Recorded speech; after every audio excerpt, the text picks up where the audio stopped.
So what we're gonna do today, guys, is we're gonna watch a Blame Truth video about him reacting to Prime Pete's video showing the instance of skill-based damage.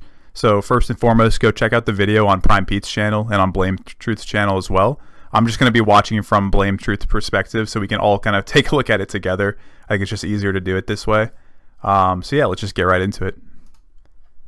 So what I'm going to do here is I'm going to show you some clips from Prime Pete's video. You should definitely watch it all, by the way. I'm going to show a counterpoint by Exclusive Ace, and then we are going to actually run some tests ourselves, and then we are going to show an X factor that's going to tie all of this stuff together that I've covered before, but it bears repeating. So let's jump back to this clip. All right, so this is Prime Pete now. This guy has consistently good hit registration the whole time, and he flicks to 3 players and melts them in exactly 4 shots apiece in 10-meter range for each kill with the Jackal PDW. He then flicks over to the 4th player, hits 4 shots with the Jackal PDW, none of which are actually wall bangs and are around this pole, runs out of ammo, then switches to the 9mm PM and hits 2 shots. Yeah, so looking at this right now, my first reaction is it almost looks as if the player that we are watching could have been picked up or detected as cheating. That's always a possibility because he was snapping at those targets quite quickly and then killing them instantaneously. So there could be something going on where the system thought that he was either cheating, or not that he was cheating, but that he was performing too well. So this would be a prime candidate of a situation to where skill-based damage would potentially be applied. Once again, however you frame it, whether the dude's being picked up as cheating or playing too well, it would just be a good scenario where it could potentially happen. And the way that this would probably be implemented, if it was a thing, would be the game could check the distance of all of the enemy players and where they are in the physical space, and then they could also check the person that's shooting and seeing how accurate are the shots that he's shooting and how far away are the targets that he's shooting. Because if they're all far apart and he has a high conversion rate of when he's snapping onto these targets and when he's pulling the trigger, the system might detect that he's, once again, aimbotting, or that he's just performing way too well in this specific scenario. So yeah, go ahead and apply some skill-based damage. It's definitely a possibility. As opposed to if all the players were bunched up into one spot, it might be more realistic to assume that a player would be, of course, killing 4 dudes in a matter of seconds if they're all bunched up. So that's kind of my thought process initially as I watched this clip, just seeing how these targets were all over the map, and this dude was landing his shots and melting these kids. So let's keep watching. Only explanation I can think of is that these 2 shots right here were actually somehow wall bangs and they didn't do enough damage to secure the kill. But yeah, it's always a possibility too. So I think I'm imagining that they're going to test it out. It sounded like they're going to test this out themselves, Blame Truth and Prime Pete. But traditionally in Call of Duty, when you're shooting through a wall, there's a reduced damage depending on the surface that you're shooting through. So that could also be part of the equation as well of why it felt like it took so long to kill this dude versus the other guys were melting in 2 seconds. I tested this exact theory out in Nuketown. I shot him twice right here, once in the head, once in the body, 2 times behind the pole, and then shot him twice with my pistol. And guess what? And then one thing that's also interesting to note is that the scenarios where netcode kind of takes over, it's probably going to be more prevalent when the target is moving from left to right on your screen versus when they're coming at you, just because any sort of prediction that's going on is going to be a little more accurate as the target is coming towards you, since it has a better chance of guessing that where that enemy would be in your 3D world. But it's once the movement from left to right starts happening, that kind of jarring movement, that would be an instance of where yeah, sure, the netcode might have gotten it wrong, but when it's coming, at the very beginning of the clip, we see the dude running towards him. So those shots, in my opinion, should be high probability of landing, regardless of whether he's actually in that spot or not, kind of thing. He's dead. Check it out. Now, earlier in the video, Prime Pete did the test in the firing range and determined that the shots to kill just don't match up. So he recreates it here from actually 2 perspectives, but you can go watch the full video if you want to see that. I mean, he can get the kill here. Why can't the clip guy get the kill? It doesn't make any sense. Exclusive Ace actually... So the only thing I'm curious about also is if there's a counter item that generates more health or gives you health, that could also be something that was going on. But from what we just saw, I don't think there was any visual indication that the enemy was like using anything. It looked like he was just running and shooting, right? So most likely, if there was some sort of like health regeneration going on, there should be an animation or some sort of indicator so that I, as the person shooting at him, know that this guy is regenning health or something.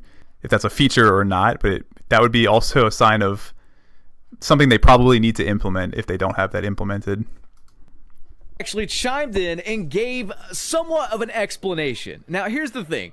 If you are a conspiracy theorist or you are a hardcore scientific data guy, you're kind of at odds with each other. I've seen both in my comment section. I've dealt with both. I mean, I agree here. There's usually two kind of approaches to stuff when you're looking at anything in life. There's more of the quote-unquote evidence-based approach, which, yeah, that's obviously going to be a good approach to take. But then there's the more conspiracy approach of, hey, like, what if we don't have all of the evidence, but like there's some certain circumstances that make it seem like this thing that we were looking at could be true. I think it's good to have both of those kind of mindsets. Like, I think it's good to, of course, look at the data, but then I also think it's like bad if you lock yourself just into the quote unquote data and you're not taking into account other things, because then that can also lead to some sort of like bias if you're not careful, or the data could be skewed in some way. So I think, yeah, it's good to just take in like both sort of opinions and try not to go too much to the right or too much to the left, where you're like too much conspiracy minded or you're too much focused on the data. I think there's like a happy medium in between. But do keep in mind that I think no matter how unbiased you try to be, there's always a bit of bias on one side, either conspiracy theory or scientific. I mean, yeah, that's just in general. Once again, in life, like everybody has a bias. I have a bias. Blame Truth has a bias. Prime Pete has a bias. Everyone's gonna have a bias, even if they're doing their best to not have a bias, and even if they're self-aware of the idea of having biases, right? It still could result in, at the end of the day, you just have a bias or not, right? So always something to keep in mind, and it's good to at least be self-aware of it.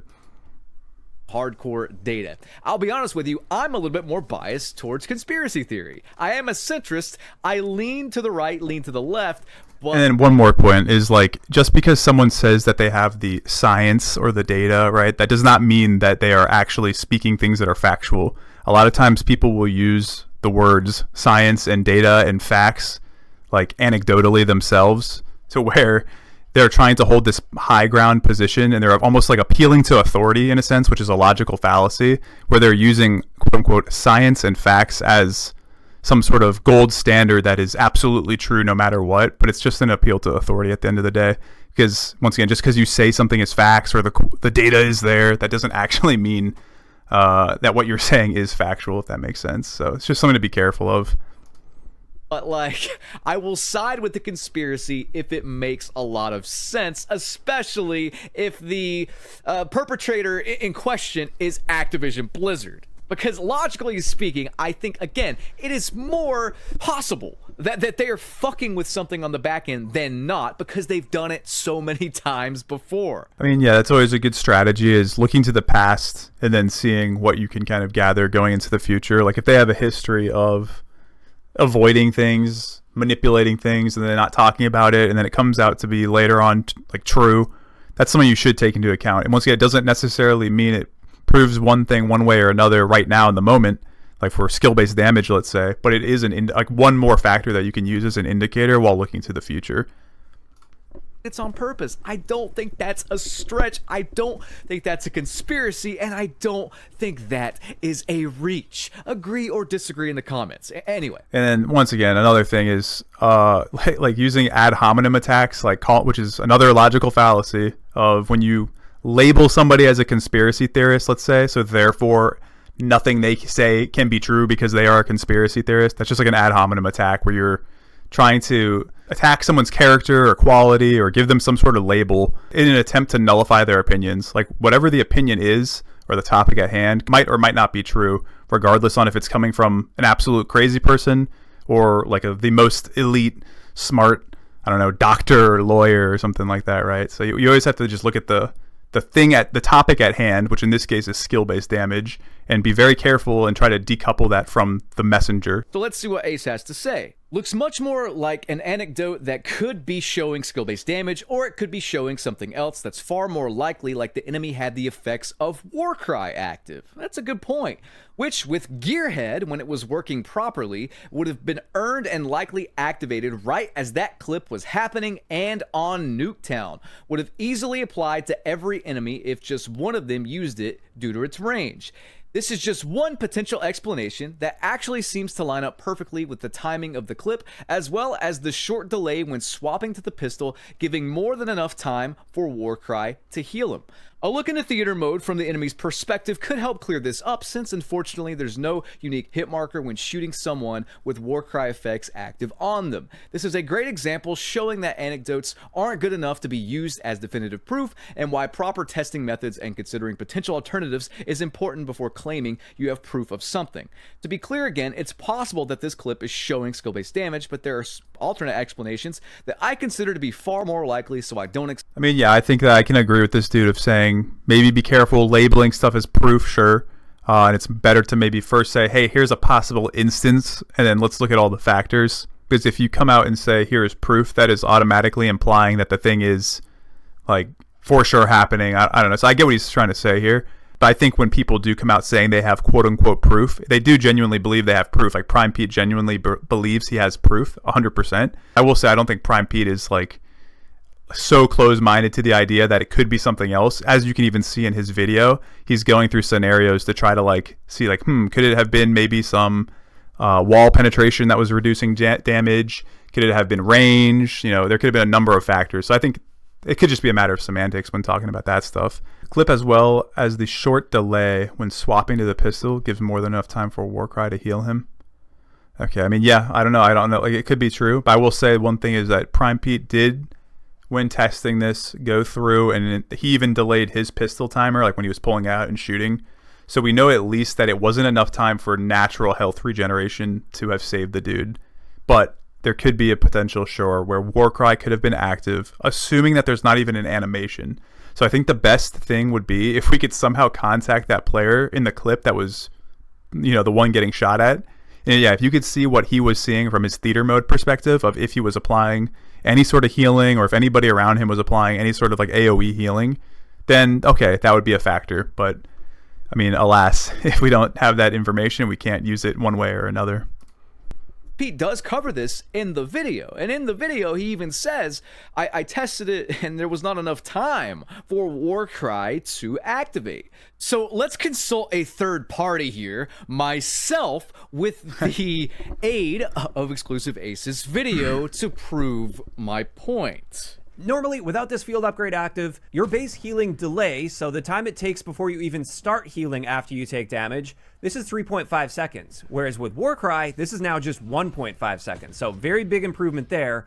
So 1.5 seconds. Let's do some detective work. Let's analyze this clip, put it into my editing software, Sony Vegas, and see the time between the hit markers. So within 1.5 seconds, you will start to regen health, and you'll regen it fast. So let's do some detective work here. Let's actually analyze the time in my editing software, which shows me the timestamps between the hit marker with the PDW and then the pistol hit marker. I will try to get it within one frame of when the hit markers show. So this is the last hit marker sound and visual effect. I clipped it dead on before we get into the switching to the pistol animation. Upon the next instance of a hit marker, and this is visual with sound, it's not 1.5 seconds, it's below that. And I'm being a bit generous here. I'm doing it right on the dot when we get the sound and the visual hit marker. So it is less than that 1.5 second Warcry time.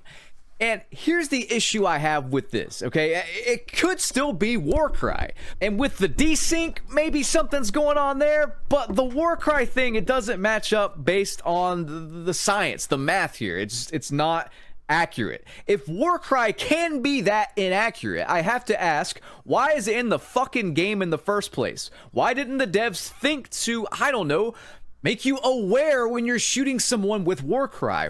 Yeah, that's like the biggest problem in my opinion. It's not the fact that it's in or not in the game, like referring to a war cry. It's the lack of feedback from the shooter's perspective of if you are hitting someone or not that is applying war cry.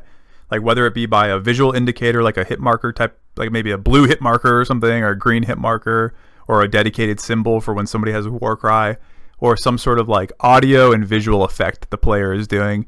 Like once again in League of Legends, if you like are shooting at somebody that uses their heal summoner spell, there's going to be a green glowing effect around them with a sound effect, so you know that they just applied their heal. So if they don't have that in the game, that's just like a feature that needs to be implemented, in my opinion. Why didn't the devs put health bars above the enemy players? All these questions I don't really have answers for, and we don't know if they're just dumb as fuck or if they're doing it on purpose for some sort of manipulation. The only actual explanation Well, yeah, I mean, if you had health bars in the game, I mean, Call of Duty in the past traditionally didn't have health bars, so I can understand the argument of like not changing the status quo. But technically speaking, if you did have a health bar in the game, it would be a lot more obvious to see when kind of funny business is going on, because the health bar would decrease and then suddenly potentially increase, and like some of that could be going on, or you'd be hitting somebody and you get a hit marker, but then the health bar doesn't move or something like that. So it'd be a little bit more visually easy to tell if there was some funny business going on. So there's always that kind of potential. maybe there were two war cries active at exactly the same time, and they were like somehow stacking or something. Does it even stack? I don't think it even stacks. If it doesn't stack, maybe there's just a weird thing with the hit marker pulsing sound. We're miscounting hit markers.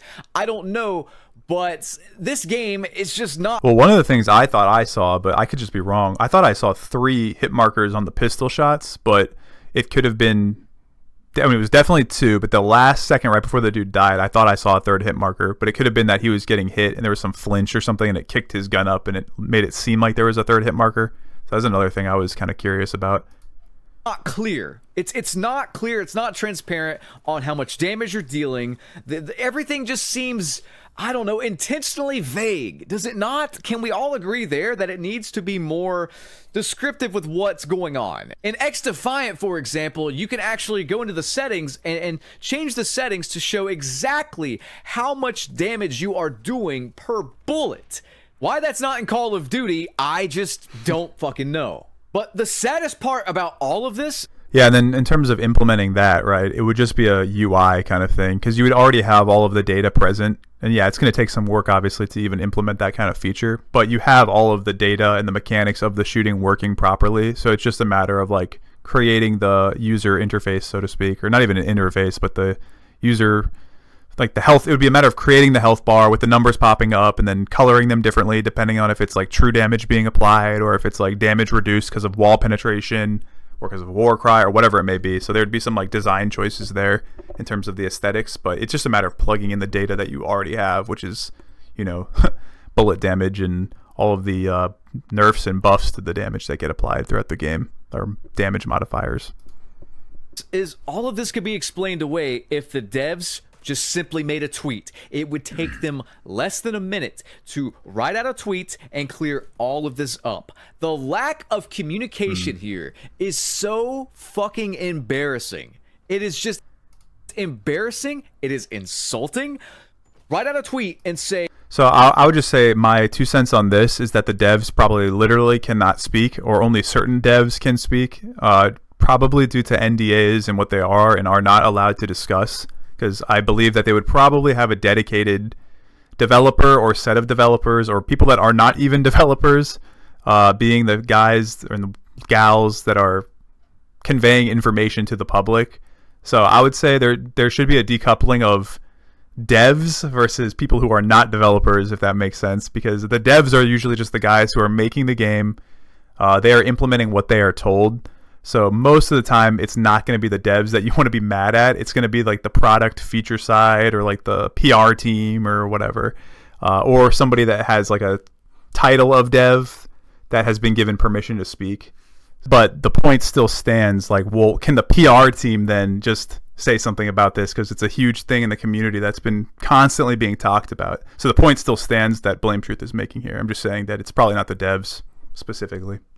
talk about it if that's what the issue is. The only thing they've spoken about are erroneous blood splatters or whatever, which they made server side now and not client side. So I don't understand it. If hit markers and blood are now server side and we are actively getting hit markers, and this isn't the only clip we can reference, there are a lot of clips. Why in the fuck are we still having these issues? Why can't you just come out and say there's no skill-based damage? This is what's actually happening. Yeah, I mean, this is the main, like, easy thing to just settle it all is if they just had somebody on the team, PR team, the head developer that's allowed to speak, whoever is allowed to speak, if they just had them come out and say, like, hey, we're not rigging your games in any capacity. There's no skill-based damage. There's no skill-based matchmaking, like, whatever it is that, like, but if they're not going to say anything, then it kind of leads to the point of, like, well, why are they being radio silent on this? The only two things I could think of off the top of my head are the more probable one, which is, okay, it's in the game and they legally probably don't want to talk about it, because if they talk about it, it could cause some implications with, yeah, just like legality and false advertising of your game. And it would also just, even if there was no legality problems, it would just be something that would leave a bad taste in players' mouths. And then the other thing would just be that maybe it's not in the game at all, but they know that it's going to generate hype and controversy if they just don't say anything. So they might be leaning into that, but it would, yeah, technically be at the expense of losing some players, because, you know, if players think that it's true, they might quit the game. But there could be a level of, like, hey, we know that this is going to cause controversy, so let's just not even say anything about it. But I would still think it's probably the former as opposed to the latter, which is, it's probably in the game if they're avoiding it this heavily. We're going to fix it. I don't know why they can't talk about it, but whenever they can't talk about it, these rumors start happening. Like, they need to be more transparent with the community. It's clear as day. The actual issue here, whether you are a data guy, whether you are a conspiracy theorist, is that there's no communication between the devs, Activision Blizzard, the Call of Duty team, and the player base. The fact that these rumors are allowed to keep spreading, it just, there's a fundamental problem with the communication. Can we just all agree on that? Yeah, I would say that's a core issue, regardless of whatever the thing is in the game that is being complained about. Is if there's a lack of communication or no communication, then that's just something that needs to be fixed, right? Because, yeah, that's just a whole other separate topic. Seriously. To which I agree. Before I keep covering that, though, I want to show the X Factor. And this is something I've been covering since 2 months ago when people were talking about it on Reddit. This thread didn't gain a lot of traction, but I need to show it again, and it might give some more answers to some of these questions, but it's the ghost bullets thing. I'm going to read this again. There's been a few times where I see I got hit, but my HP bar didn't show up. The weird part is that it still showed which direction where I got hit, as if I actually took damage. So at this point, I don't know if we can trust the HP bar. Is this the server making a mistake or what? I play on Ethernet with a solid connection. And of course, this guy says, thanks for this info. This post should honestly be pinned. So many of us are having to shoot a target 3 to 4 times more than what others have to do in order to get a kill. I was thinking, based off kill cams, that some bullets aren't causing damage, and this confirms it. This person says, I had this issue too. Well, one thing to note about the kill cams is probably the kill cams have the actual representation, allegedly, of what happened, because it's probably being, once again, it's giving you the kill cam of the perspective of the authoritative game state from the server's perspective. So whenever you see that, unless they do some weird tweaking there, right, it's probably going to be what actually quote unquote happened versus what you saw on your screen. And a good example of this is usually when you die behind a wall in Call of Duty, right, and you're running around the corner, and then suddenly you think you're around the corner but you die, and then you look in the kill cam, and then on the other dude's perspective you can see yourself exposed and you didn't make it to that corner yet. So that's like an instance where the kill cam will give the absolute truth. So it could be a good indicator to look at that and see what, like, kind of like, what was the server game state at that moment in time, and does it conflict with what was going on my screen? But this whole topic of this HP bar doesn't, so you're getting hit but the HP bar is not showing up. That's a weird one. So I actually don't, I'd have to think on that one a little bit more to see why, like, or to consider why that might be happening. I mean, the only thing I could think of is if it's a registered hit that's just for whatever reason not applying damage. So I don't know why that would be the case. So I'll have to think about that one some more.